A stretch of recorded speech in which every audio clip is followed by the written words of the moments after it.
بسم الله الرحمن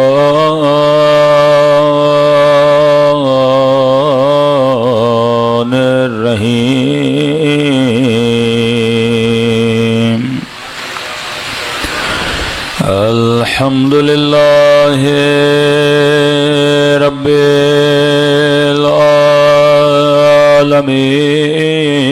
العالمين الحمد لله كما هو أهله الصلاة والسلام على سيد المرسلين وخاتم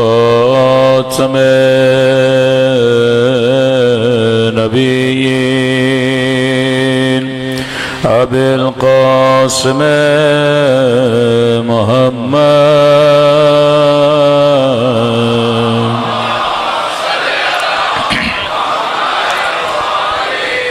وعلى آله الطيبين الطاهرين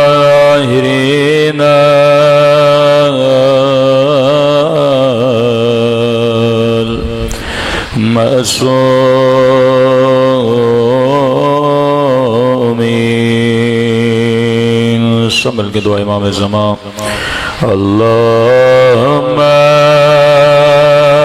کل ولیک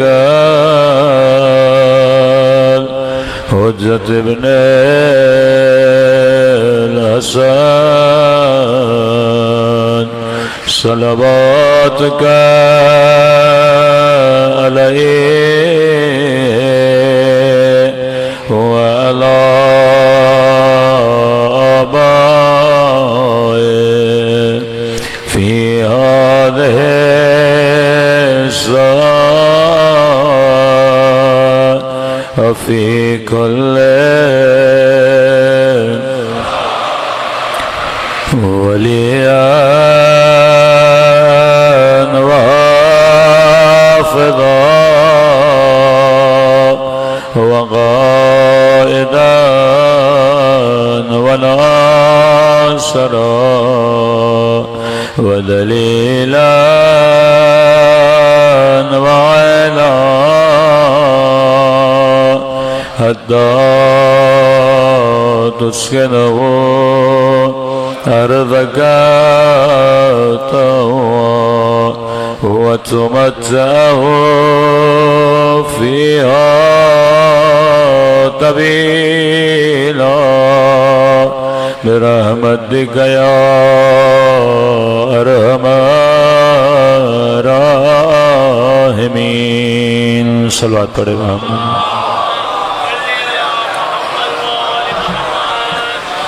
بسم اللہ الرحمن الرحیم رب اشرح لی صدری ویسر لی امری واحلل عقدۃ من لسانی یفقهوا قولی اما بعد فقد قال رسولنا الکریم ان الحسین مصباح الہدی وسفینۃ النجات صلوات پڑھے محمد وعلی محمد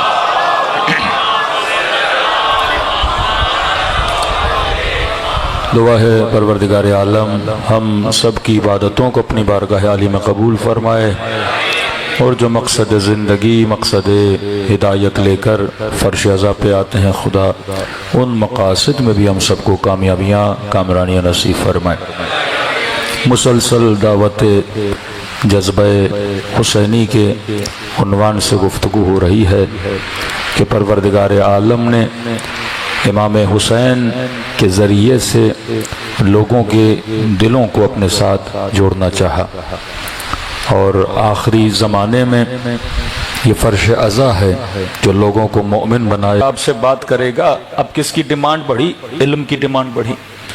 اب لوگوں کو کیا بتائے؟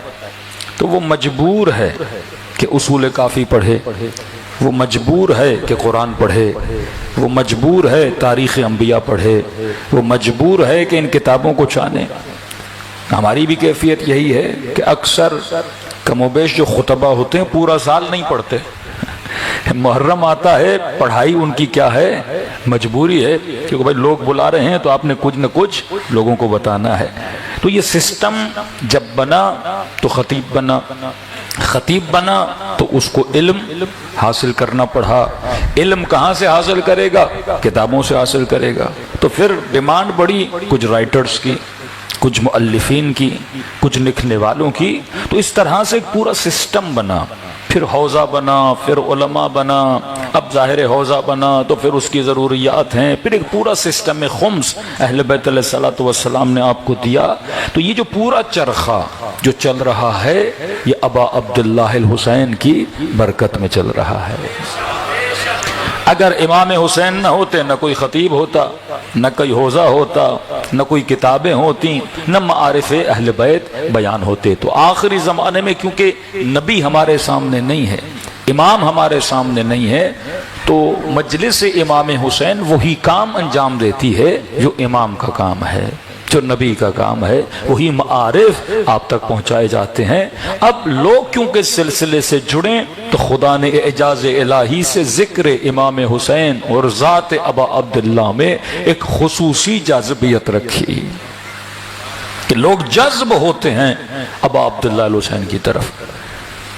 علماء تقسیم بندی کرتے ہیں کہ پوری دنیا میں 3 طرح کے قطرے ہیں۔ ایک جوہر کا قطرہ، سیاہی کا قطرہ، جس سے کتاب بڑوں کے بارے میں تحریر فرماتے ہیں۔ فرمایا دوسرا قطرہ ہے خون کا قطرہ۔ کئی لوگ ہیں جو اپنے ملک کے لیے، اپنے مکتب کے لیے، اپنے عقائد کے لیے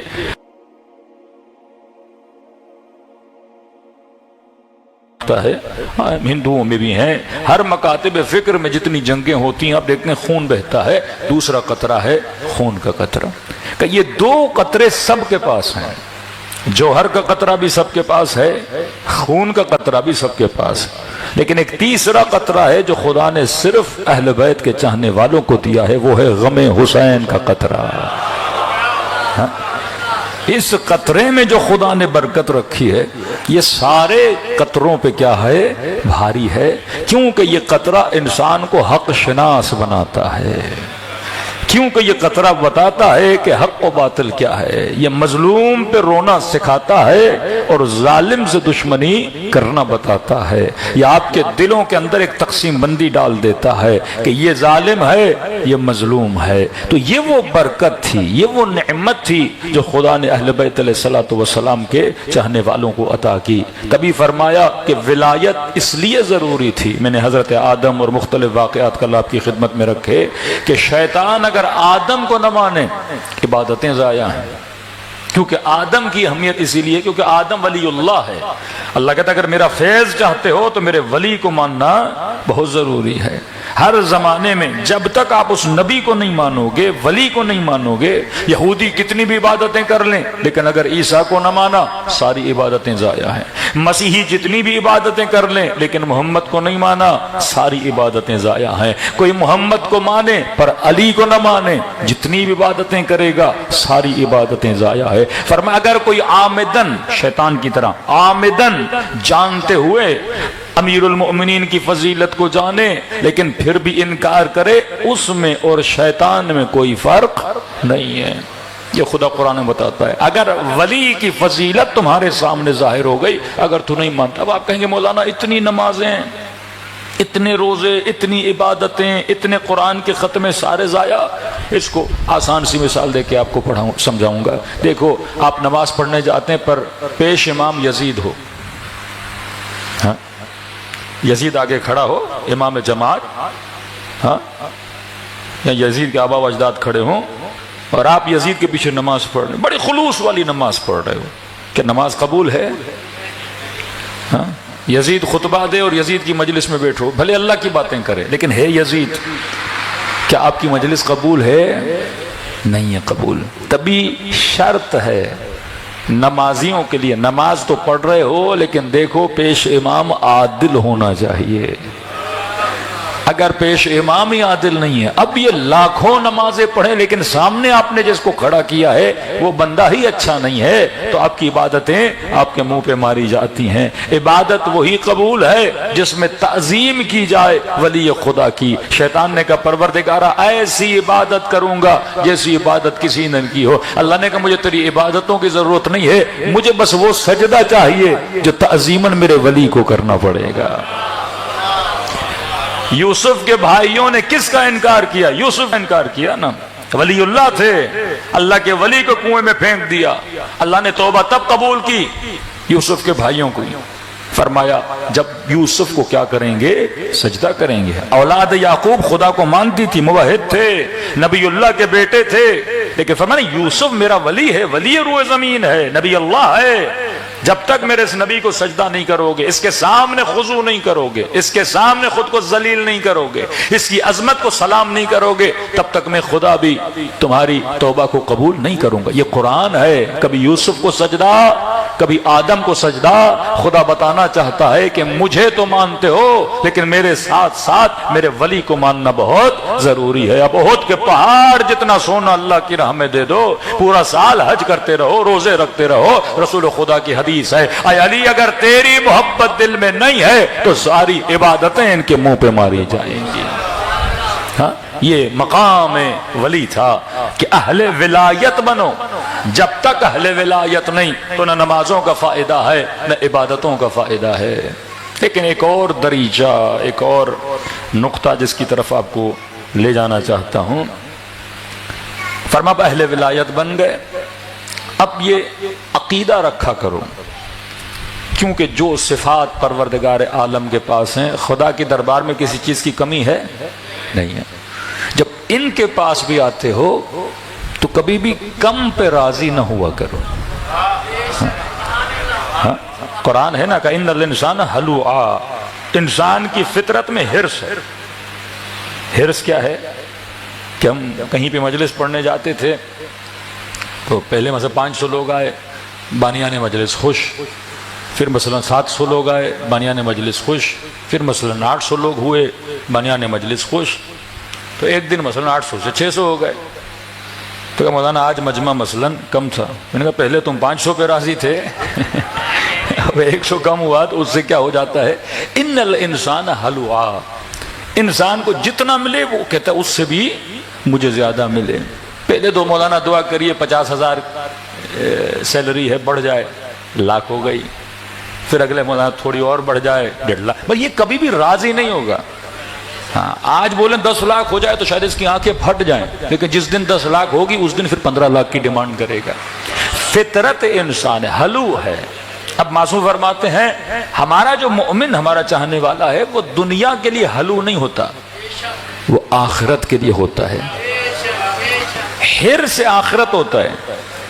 جس طرح پیسے کی لالچ ہوتی ہے، نہیں 1000 نہیں بلکہ 1500 کر دیں، 4000 کر دیں، 5000 کر دیں، اس طرح جب یہ عبادت خدا کرتا ہے یا کار خیر کرتا ہے یا نیکی کا کام کرتا ہے تو یہ نہیں کہتا بس ہے، کہتا میں اور نیکی کروں تاکہ خدا مجھے قیامت میں بڑھا بڑھا کر عطا کرے۔ فرمایا یہ حریص للآخرہ ہوتا ہے، آخرت کے لیے کیا ہوتا ہے؟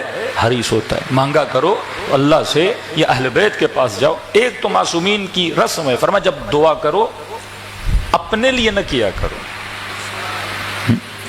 مولا کا ایک چاہنے والا تھا، صحابی تھا، کوئی شخص کہتا میں نے دیکھا میدان عرفات میں 1.5 گھنٹہ سجدے میں سر رکھ کے دعا دعا دعا دعا روئے جا رہا ہے، روئے جا رہا ہے۔ 1.5 گھنٹے کے بعد میں اس کے پاس گیا، میں نے کہا ماشاءاللہ آج آپ کی دعا کی کیفیت بڑی اچھی تھی، آپ نے گریہ کیا، ایک آپ کا قلب گویا حاضر تھا اللہ کی دربار میں۔ اس نے کہا تجھے پتا ہے میں نے ایک دعا بھی اپنے لیے نہیں کی،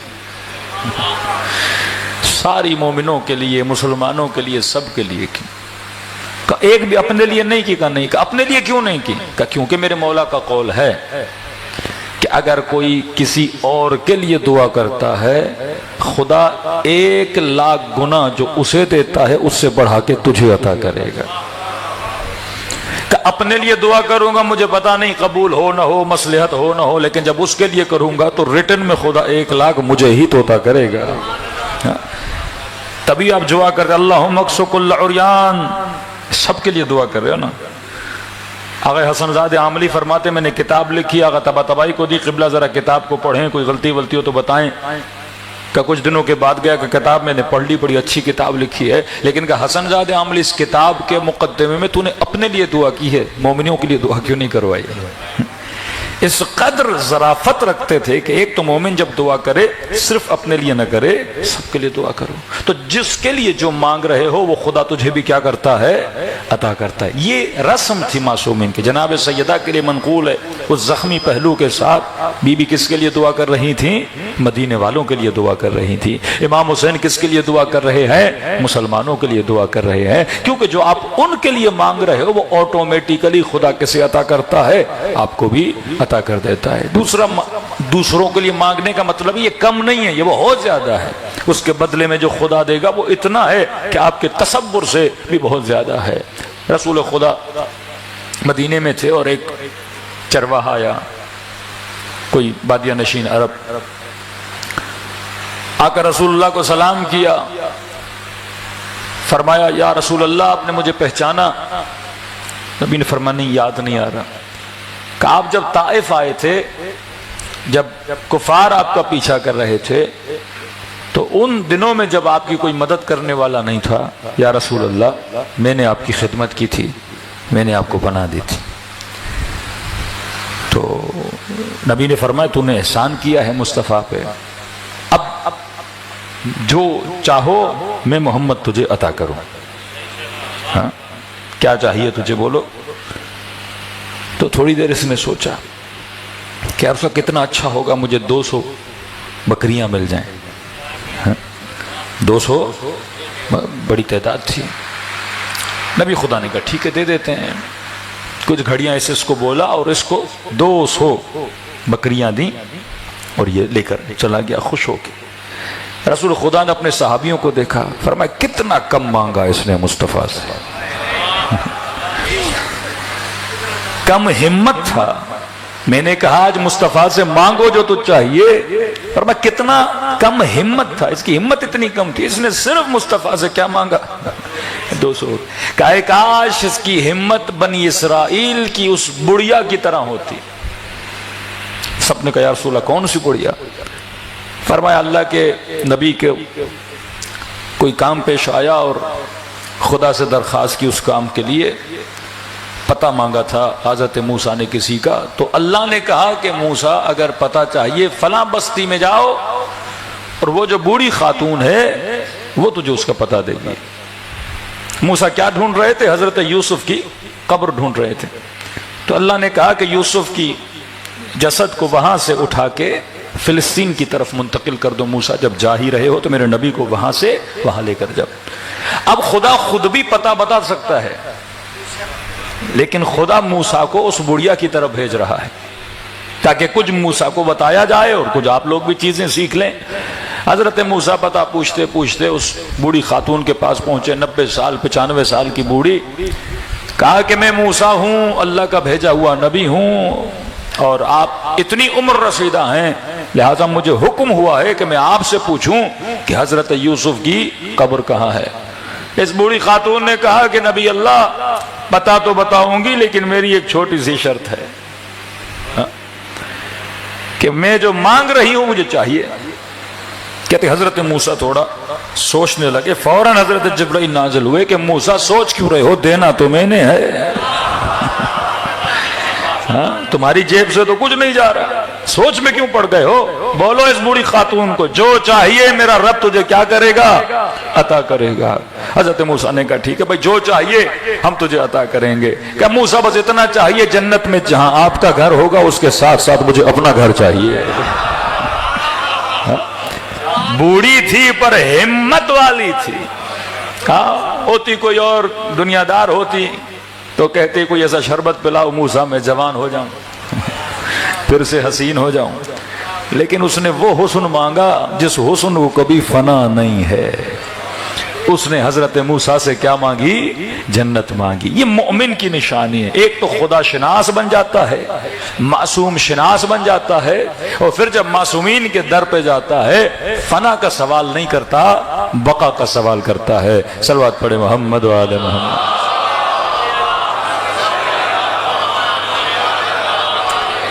سینکڑوں روایتیں اور حدیثیں ہیں جس میں آپ معصومین علیہ الصلوۃ والسلام کی ولایت کو اس منبروں سے سنتے ہیں.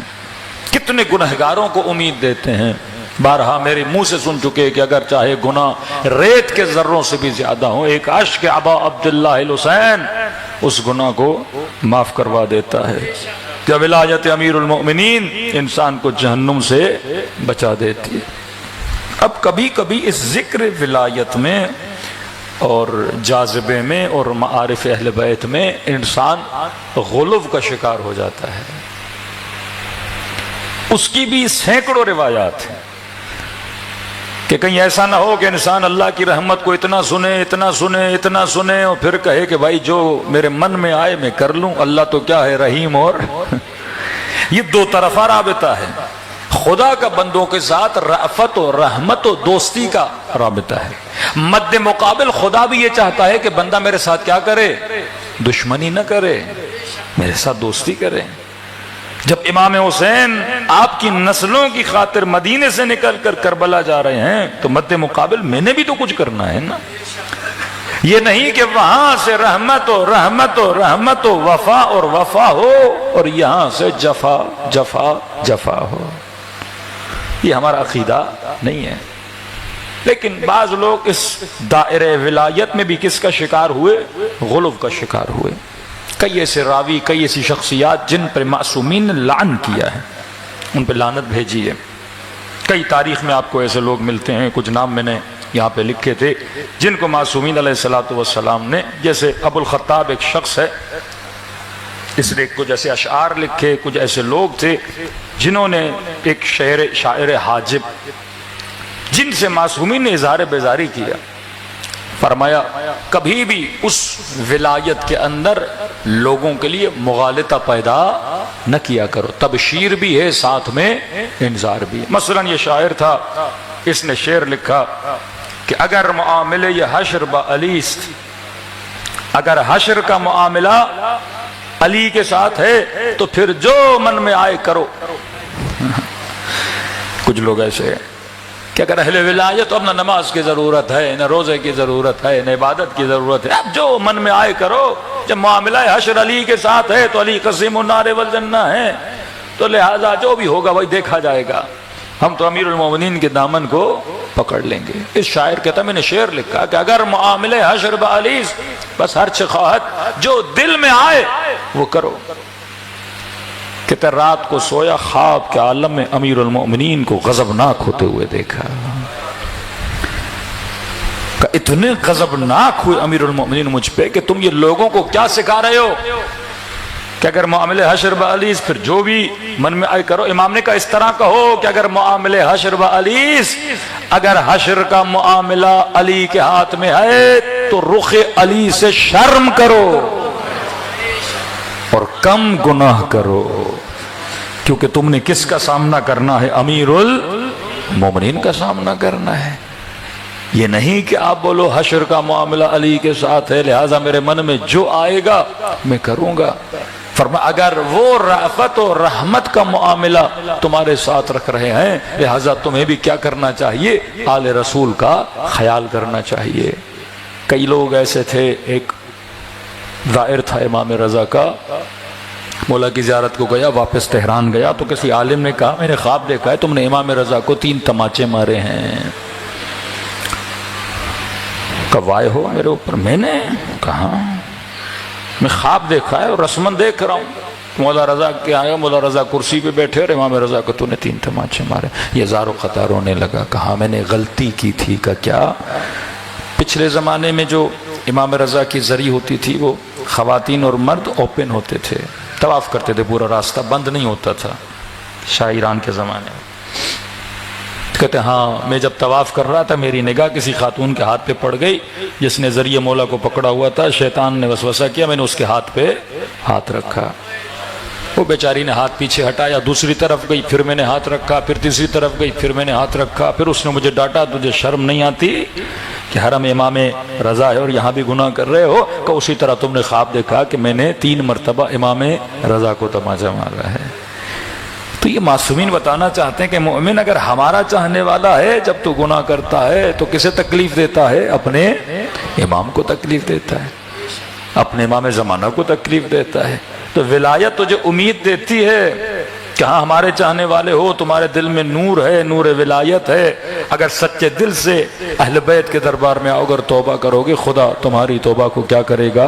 قبول کرے گا۔ صلوات پڑھے محمد و آل محمد۔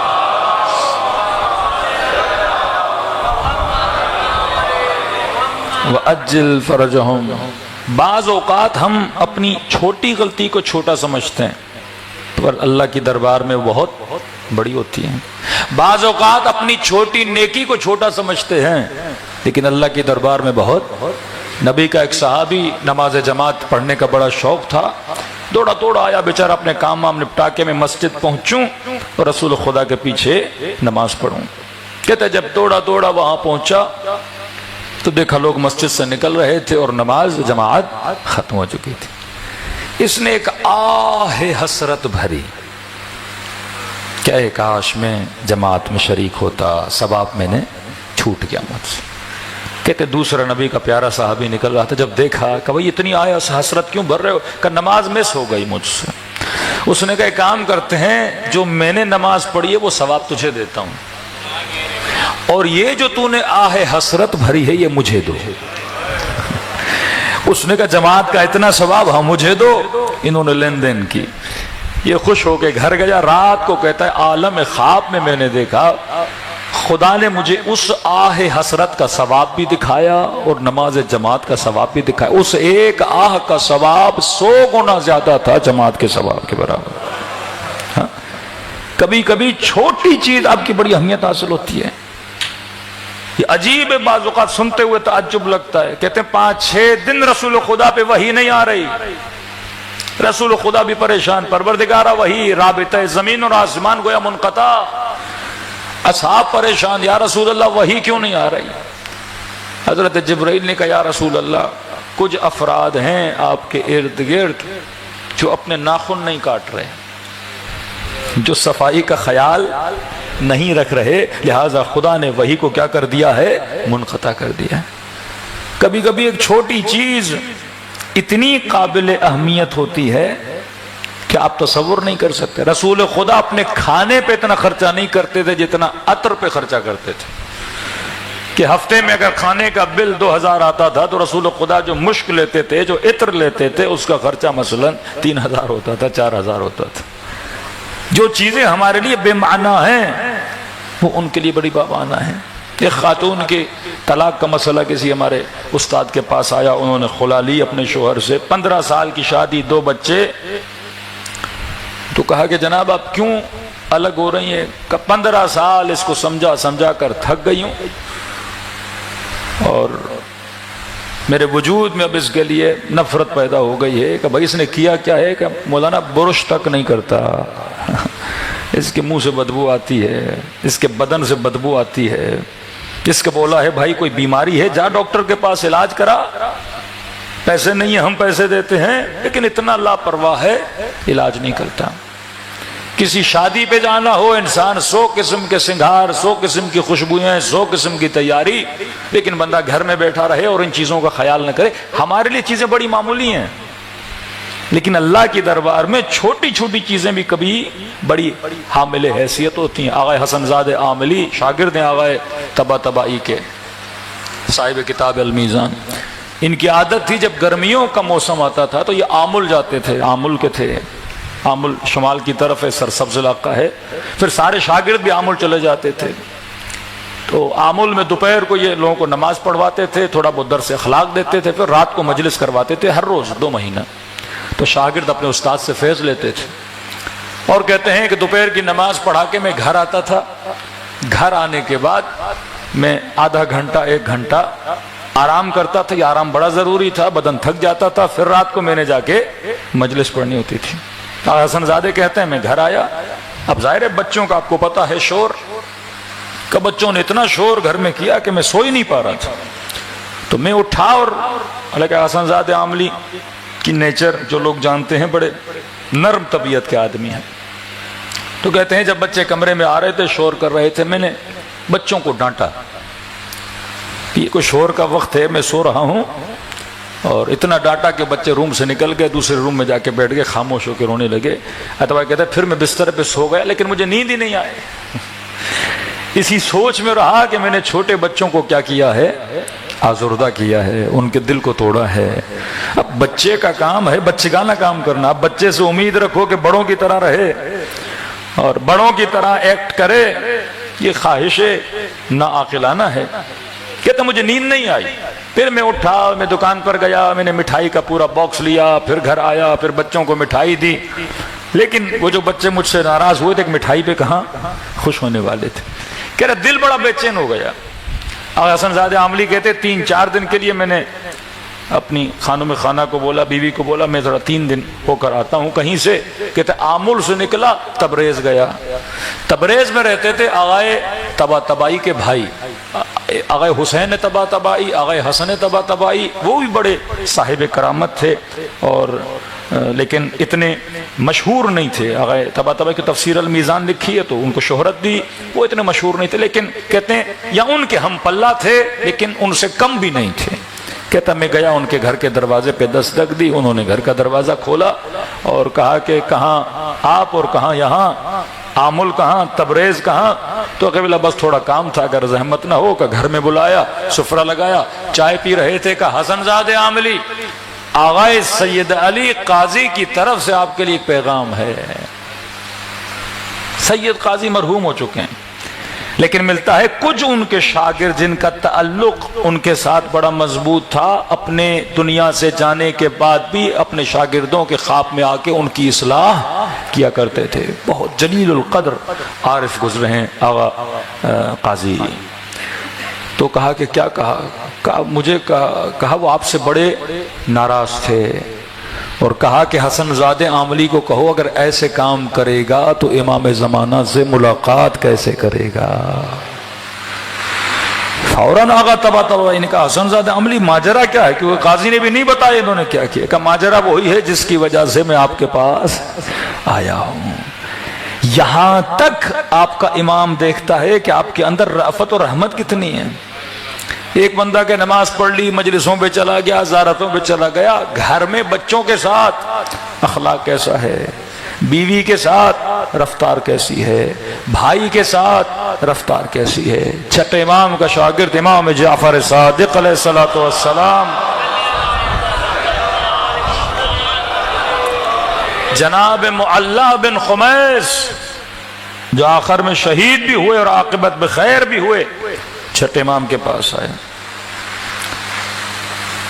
امام نے فرمایا کہ مومن کا معلی اگر تجھے بتاؤں کہ ایک علی والے کا علی والے پہ حق کتنا ہے، آپ کے رائٹس ہیں ایک دوسرے پر، تو کہا کہ مولا مجھے بتائیں۔ امام نے کوئی 7 حقوق بتائے، 7 کہ مولا مجھے بتائیں۔ امام فرمان نہیں، مجھے خوف ہے تجھے بتاؤں اور تم باتوں پہ عمل نہ کرو، مجھے خوف ہے تم میرے کلام کو ضائع نہ کر دو۔ اصرار کیا، بیٹھ گیا مولا کے قدموں پہ، مولا مجھے بتائیے ایک شیعہ کا، ایک اہل ولایت کا دوسرے اہل ولایت پہ حق کیا ہے۔ جب اس نے بہت اصرار کیا تو پھر امام نے بتانا شروع کیا۔ فرمایا پہلا حق ایک اہل ولایت کا دوسرے اہل ولایت پہ، ایک شیعہ کا دوسرے شیعہ پر، ایک ہمارے چاہنے والے کا دوسرے چاہنے والے پر یہ ہے کہ جو اپنے لیے پسند کرتے ہو وہ اپنے مومن بھائی کے لیے پسند کرو، جو اپنے لیے پسند نہیں کرتے وہ اپنے مومن بھائی کے لیے پسند نہ کرو۔ تجھے پسند ہے کوئی تمہاری آبرو ریزی کرے، تجھے پسند ہے کوئی تمہاری عزت کو پامال کرے، پھر تم کسی اور کی عزت کو پامال کیوں کرتے ہو؟ تجھے پسند ہے کوئی تمہاری غیبت کرے، پھر تم کسی اور کی غیبت کو کیوں کرتے ہو؟ تجھے پسند ہے کوئی تمہارے ناموس کو دیکھے، پھر تم کسی اور کو کیوں دیکھتے ہو؟ جو اپنے لیے پسند کرتے ہو نا، پیسہ اپنے لیے اچھا لگتا ہے کسی اور کے لیے بھی پسند کرو، اچھے کپڑے اپنے لیے اچھے لگتے ہیں کسی دوسرے کے لیے بھی پسند کرو، جو کچھ اپنے لیے پسند کرتے ہو کہ یہ ہمارے شیعہ ہیں۔ امام رضا کے پاس کچھ شیعہ ملنے آئے، ابا سالت کہتے ہیں بڑے دور دراز کا، امام رضا کو کہو کہ آپ کے جد کے ماننے والے آپ کے شیعہ آپ سے ملنا چاہتے ہیں۔ ابا سالت کے اندر گیا، امام رضا نے کہا میں نہیں ملنا چاہتا۔ دوبارہ آئے، نہیں ملنا چاہتا۔ کہتا یہ آتے رہے 2 مہینہ مسلسل امام رضا سے ملنے کے لیے آئے۔ کہتا جب 2 مہینے گزرے تو انہوں نے بلند بلند آواز میں کہا فرزند رسول علی ابن موسی رضا، کیوں ہمارا مذاق بنایا ہوا ہے؟ دشمن ہنس رہے ہیں ہمارے اوپر کہ تمہارا مولا تجھے اندر نہیں آنے دے رہا، ہمیں ہماری خطا تو بتاؤ، ہمیں ہماری غلطی تو بتائیں کہ ہم اتنی دور سے سفر کر کے آئے ہیں، آپ کا یہ رویہ مناسب نہیں ہے اپنے شیعوں کے ساتھ۔ ابا سالت اندر کے مولا اب شور مچانا شروع کر دیا ہے۔ امام نے کہا اندر بلاؤ۔ اندر آئے، امام کے سامنے بڑے ادب سے کھڑے ہوئے، کہا مولا 2 مہینے سے آ رہے ہیں مسلسل اور آپ اپنے دروازے سے واپس کر رہے ہیں۔ فرزند رسول نے کہا کہ تم 2 مہینے سے کہہ رہے ہو کہ میرے شیعہ ہو، میرے امیر المؤمنین کے شیعہ ایک دوسرے کے حقوق کا خیال کرتے ہیں، گناہ نہیں کرتے، مومن کو پریشان نہیں کرتا، اس کے وجود سے کسی کو تکلیف نہیں ہوتی۔ سمجھ گئے کہ ہم نے دعویٰ بہت بڑا کیا ہے۔ کہا فرزند رسول لگتا ہے ہم سے غلطی ہو گئی، ہم نے کوئی بہت بڑا دعویٰ کیا کیونکہ ہم نے مقام شیعہ کو ابھی تک سمجھا نہیں ہے، بس ہم شیعہ نہیں آپ کے چاہنے والے ہیں۔ کہا اتنا کہنا تھا۔ امام رضا اٹھے اور بغل گیر ہوئے، کہا آ جاؤ میرے سینے سے لگو، کیونکہ اب جو کہہ رہے ہو سچ کہہ رہے ہو، پہلے جو کہہ رہے تھے سچ نہیں تھا۔ ہاں ہمارے چاہنے والے ہو، لیکن فی الفور یہ نہیں کہا کرو کہ ہم آپ کے شیعہ ہیں۔ بہت اچھے سے مولا نے ان سے برتاؤ کیا، کھلایا پلایا، اچھی خاصی دعوت کی اور یہ باہر رخصت ہو گئے۔ ابا سالت کو بولا کہ ابا سالت کتنی بار آئے تھے؟ کہ مولا 60 بار آئے تھے، 60 بار آئے تھے آپ کے دروازے پر، 60 بار سلام دے کر گئے تھے۔ امام نے کہا ابا سالت جاؤ 60 مرتبہ میری طرف سے ان کو سلام کرو، کیونکہ اب صحیح کہہ رہے ہیں یہ کون ہے؟ میرے چاہنے والے ہیں۔ احواز سے مومن گیا امام کے پاس، چھٹے امام کے پاس، مولا میں بدبخت ہو گیا۔ کیا ہوا؟ مولا وقت کے حاکم نے میرے اوپر کوئی 50,000 درہم کا ٹیکس لگا دیا، میں غریب آدمی اتنا پیسہ کہاں سے دوں گا؟ مولا نہ دوں تو جیل ہو جائے، میرے بچے لٹ گئے، میں مر گیا۔ تو امام فرمایا ہم کیا کریں؟ کہ مولا سننے کو آیا ہے وہاں کا جو حاکم ہے وہ آپ کا چاہنے والا ہے، آپ اگر سفارش کر دیں۔ تو امام نے خط لکھا بسم اللہ الرحمن الرحیم، اپنے مومن بھائی کا دل خوش کرو، خدا تجھے خوش کرے گا۔ خط لکھ کے بھیجا، یہ لے کر گیا، رات کا وقت تھا، اس حاکم کے گھر گیا، دروازے پہ دستک دی، اس نے کھولا، کہا جناب خط لایا ہوں۔ اس نے خط لکھا من جعفر ابن محمد، اپنے مومن بھائی کو خوش کرو، خدا تجھے خوش کرے گا۔ اس نے خط کو بوسا دیا، آنکھوں پہ رکھا، اس کا احترام کیا، اسے گھر میں بٹھایا، اپنے نوکروں کو کہا کہ فائل لے کر آؤ جہاں پہ مالیات اور ٹیکس لکھا ہوا ہے، اور اس کا نام نکالا، کتنا ہے؟ 50,000 سے قریب۔ اس کے اوپر کہا میرے پاس نہیں ہے جناب، یہ ظلم ہے، اتنا پیسہ میں کہاں سے دوں؟ کہ گھبراؤ نہیں، میں اپنی جیب سے تمہاری طرف سے ادا کر دوں گا۔ کہ اگلے سال کا ٹیکس بھی معاف، اس سے اگلے سال کا ٹیکس بھی معاف۔ اب ظاہر حاکم کے گھر میں تھا، بہت قیمتی قالیچہ تھا جس پہ بیٹھا تھا، کہ جب جاؤ تو یہ قالیچہ بھی لے کر جانا۔ ایک سواری کھڑی تھی بڑی خوبصورت، اپنے غلام کو کہا جب جائے تو یہ مرکب بھی اسے دے دینا۔ پھر اپنے جیب سے کچھ پیسے نکالے، اسے دیے، کہ بس اتنا بتا خوش ہوئے کہ نہیں؟ کہا ہاں میں خوش ہو گیا۔ یہ مومن کہتا ہے 1 سال گزرا، اس سے اگلا سال گزرا، دونوں سال اس نے مجھ سے ٹیکس معاف کیا۔ اس کے بعد مدینے گیا، چھٹے امام سے ملاقات ہوئی تو امام نے پوچھا کہ کیا ہوا؟ کہ مولا اس نے مجھے خوش کیا، یہ دیا وہ دیا۔ کہ جب دیکھا تو چھٹے امام کے چہرے پہ بھی خوشی کے آثار تھے، کہ مولا آپ بھی خوش ہوئے؟ کہ جب کوئی میرے شیعہ کو خوش کرتا ہے تو ہمیں بھی خوشی ہوتی ہے۔ یہ اسے خوشی نہیں دیتا بلکہ اپنے امام کو خوشی دیتا ہے۔ یہ تعلق تھا ایک شیعہ کا دوسرے شیعہ سے، یہ وہ رابطہ ولایت تھا۔ اہل بیت چاہتے تھے مومنین ایک دوسرے کے ساتھ رکھیں اور ان صفات کے ساتھ ایک دوسرے کو کیا کرے، جذب کریں۔ آج آپ کو کربلا اگر اپنی طرف کھینچتی ہے تو کچھ تو ہے نا کربلا میں، نور کو نور کھینچتا ہے، برائی کو برائی کھینچتی ہے، اچھائی کو اچھائی کھینچتی ہے۔ ایک مومن کسی شراب خانے کی طرف اٹریکٹ نہیں ہوگا، یہ مسجد، امام بارگاہ، روضہ حسین کی طرف اٹریکٹ ہوگا۔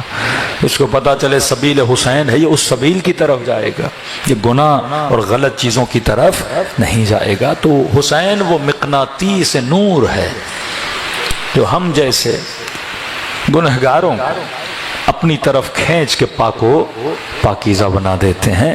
ہماری نیت بھی ہونی چاہیے۔ کربلا میں ایک پاک وجود ہے جس کا نام عباس علمدار ہے، جس نے پوری کائنات کو اپنی طرف کھینچا ہوا ہے۔ آج کربلا جاؤ، جیسے حسین کا روزہ چمک رہا ہے ویسے عباس کا روزہ چمک رہا ہے۔ دور سے کوئی دیکھے تو لگتا ہی نہیں ہے کہ امام ہے، غیر امام ہے۔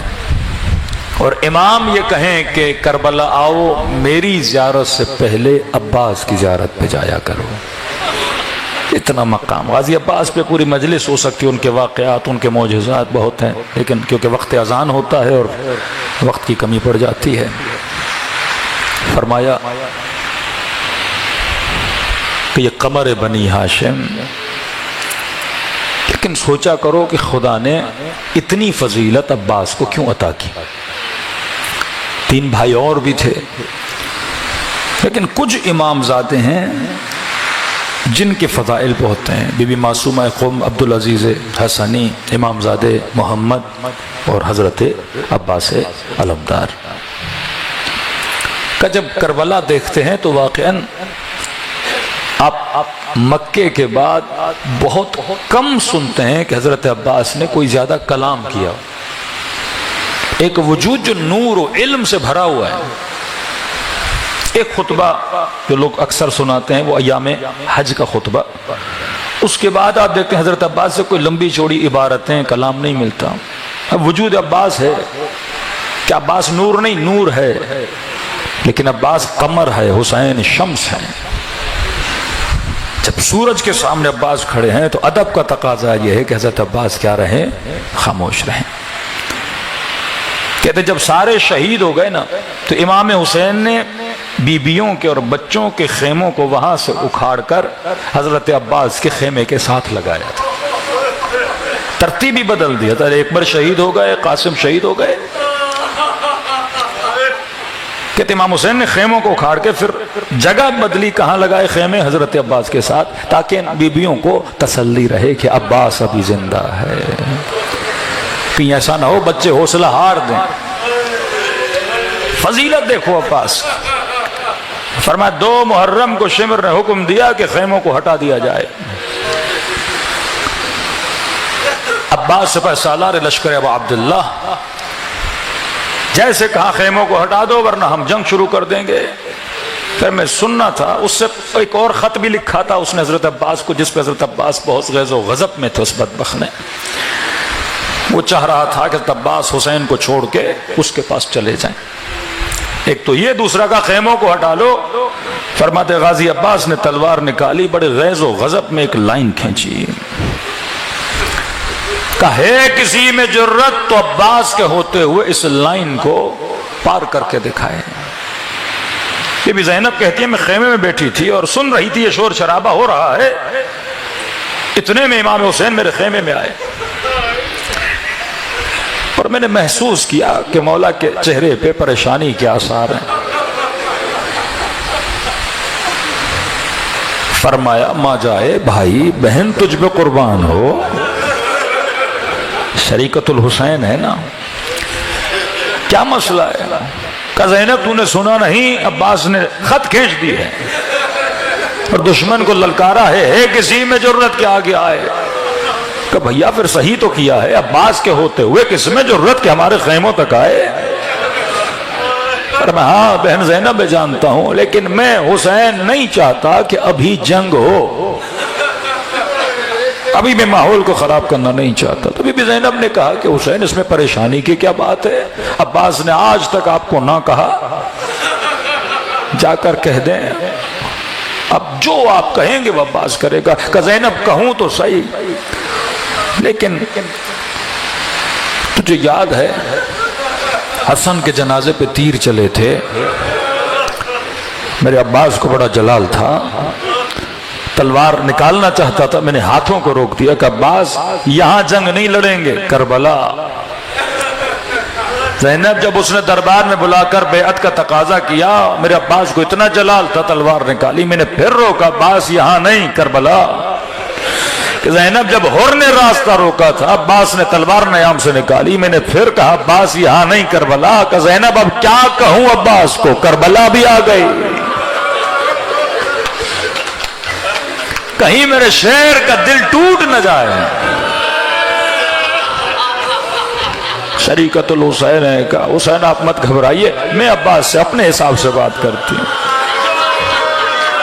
اما فضا میرے بھائی کو بلاؤ۔ یہ فضا کہتی ہے میں دیکھ رہی تھی عباس پہ غیظ و غضب کے حالات طاری تھے، آستینوں کو پلٹا ہوا تھا، ماتھے پہ پسینہ تھا، خونوں پہ آنکھوں میں خون جمع تھا۔ دور سے آواز دی قمر بنی ہاشم، جیسے آواز کو سنا سمجھ گئے کہ خیمے میں بی بی بلا رہی ہے۔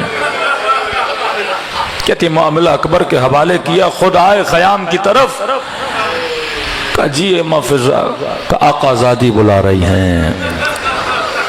کہ اتنا سننا تھا، تھوڑی دیر کھڑے ہوئے، ماتھے سے پسینے کو پوچھا، آستینوں کو سیدھا کیا، تلوار کو نیام میں ڈالا، اور خیمے کے سامنے ایسے کھڑے ہوئے جیسے ایک بچہ ماں کے سامنے کھڑا ہو جاتا ہے۔ جی آقا زادی عباس خیمے میں آؤ۔ کہتی ہے خیمے میں گئے، زانوے ادب لگا کے بیٹھے، جی آقا زادی عباس خط کھینچی ہے۔ جی بی بی ہمارے ہوتے ہوئے کس میں جرت کہ آپ کے خیموں تک آئے؟ عباس تیری بہادری پہ کوئی شک نہیں،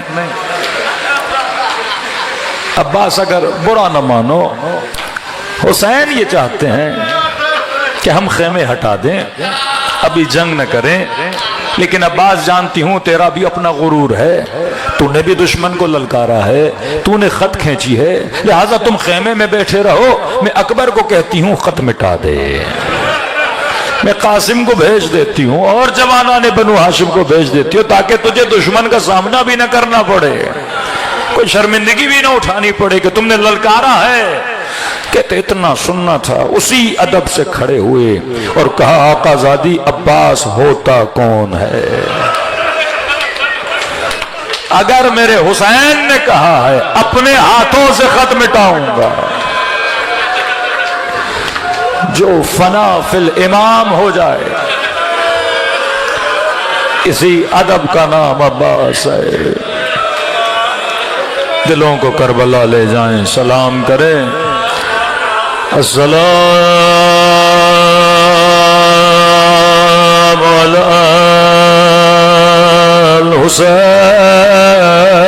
الحسین وعلی علی ابن الحسین وعلی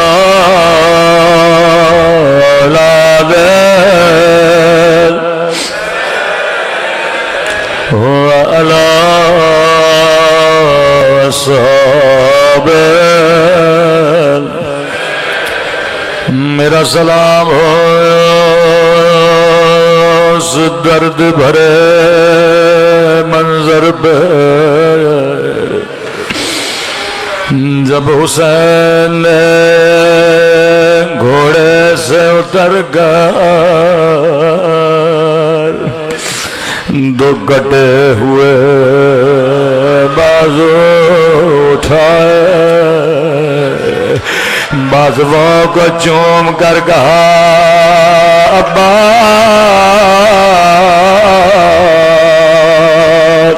میری کمر ٹوٹ گئے،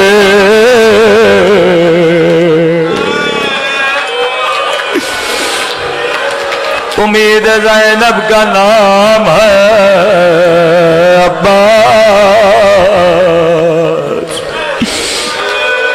خیمے میں آئے، فرمایا مولا مجھ سے سکینہ کی پیاس دیکھی نہیں جاتی،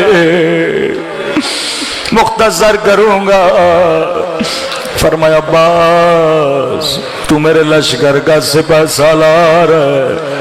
سر جھکایا، مولا اب کوئی لشکر نہ رہا۔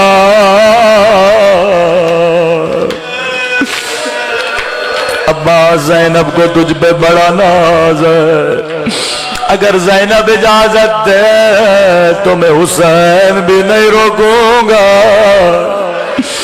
سیدھا بی بی زینب کے خیمے میں گئے، زانو ادب لگا کر بیٹھے۔ بی بی نے فرمایا عباس میں سمجھ گئی کیوں آئے ہو، میں زینب تجھے روکوں گی نہیں، لیکن کچھ باتیں میری سنتا جا۔ جی میری آقازادی، عباس شہر کوفہ تھا، حکومت بابا علی کی تھی، رات کا وقت تھا، شہر کے باہر قافلہ رکا۔ بابا نے فرمایا حسن اور رات ہونے دو، دکانوں کو بند ہونے دو، لوگوں کو اپنے گھروں میں جانے دو، پھر زینب کے قافلے کو لانا۔ عباس آدھی رات ہوئی، بابا خود میرے استقبال کے لیے آئے، میرے اونٹ کی مہار کو تھاما، چند قدم سواری شہر میں چلی تھی۔ بابا نے سواریوں کو روکا، فرمایا زینب ذرا اماری کا پردہ ہٹانا۔ عباس میں نے پردہ ہٹایا، مجھے کہا زینب غور سے دیکھو یہ کوفے کا بازار ہے۔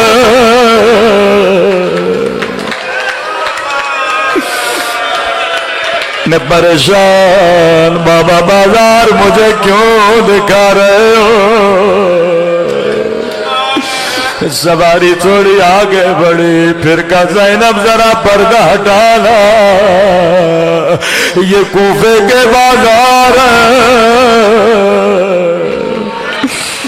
عباس میری سمجھ میں نہیں آیا، تیسری بار سواری کو روکا، زینب ذرا پردہ ہٹانا، یہ کوفے کا چوک ہے۔ عباس مجھ سے رہا نہیں گیا، میں نے کہا بابا بازار دکھانے حسن کو دکھائیے، چوک دکھانے حسین کو دکھائیے، بابا بیٹیا اور بازار۔ عباس بابا نے میری سواری کو بٹھایا، آنکھوں سے آنسو جاری تھے، کبھی میری کلائیوں کا بوسہ لیتے تھے، کبھی میرے سر کا بوسہ لیتے تھے، کہنے لگے زینب یہی بازار ہوگا، تیرے ہاتھوں میں رسیاں۔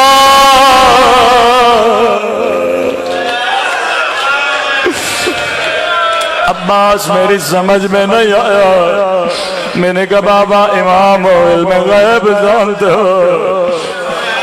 بابا مجھے نہیں پتا، ایک میرا چھوٹا سا سوال ہے، بابا جس بھی بہن کا ایک بھائی ہو اس کا بھی کوئی نام نہیں لیتا، اللہ نے مجھے 18 بھائی دیے، میرے ہاتھوں میں رسیاں۔ بابا نے کہا زینب اس وقت حسن نہ رہیں گے، اس وقت حسین نہ رہیں گے، اب سننا زینب نے کیسے خدا کا حافظ کیا۔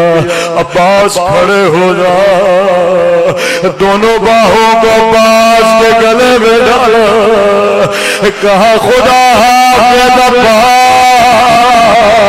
اب میں زینب سمجھ گئے، میرے ہاتھوں میں رسیاں بدلنے کا وقت قریب ہے۔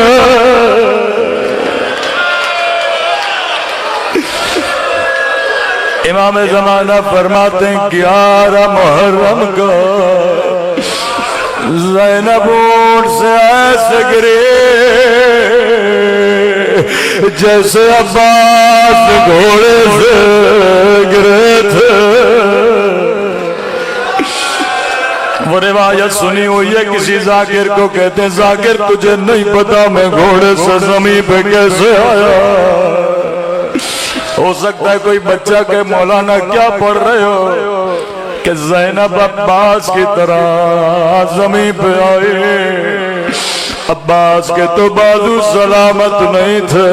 آخری جملہ زحمت تمام جواب میں نہیں دوں گا امام زمانہ دیتے ہیں فرماتے میں میری ان پتھیوں پہ زینب ایسے گری جیسے عباس گرے تھے ماتم حسین. میں گزارش کر